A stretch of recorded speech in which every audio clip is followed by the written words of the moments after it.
ज्ञानिनामपि चेतांसि देवी भगवती हि सा बलादाकृष्य मोहाय महामाया प्रयच्छति दुर्गे स्मृता हरसि भीतिमशेषजन्तोः स्वस्थैः स्मृता मतिमतीव शुभान् ददासि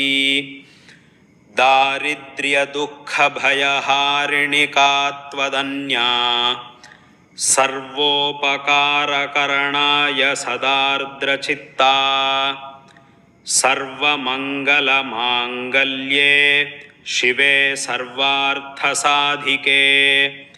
शरण्ये त्र्यम्बके गौरि नारायणि नमोऽस्तु ते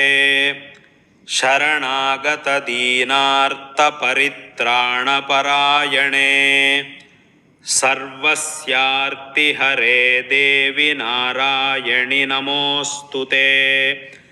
सर्वस्वरूपे सर्वेशे सर्वशक्तिसमन्विते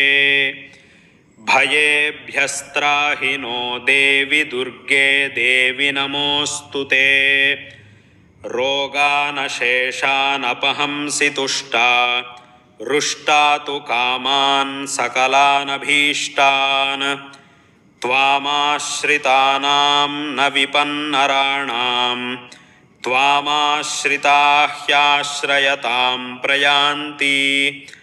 सर्वबाधाप्रशमनं त्रैलोक्यस्याखिलेश्वरी एवमेव त्वया कार्यमस्मद्वैरिविनाशनम्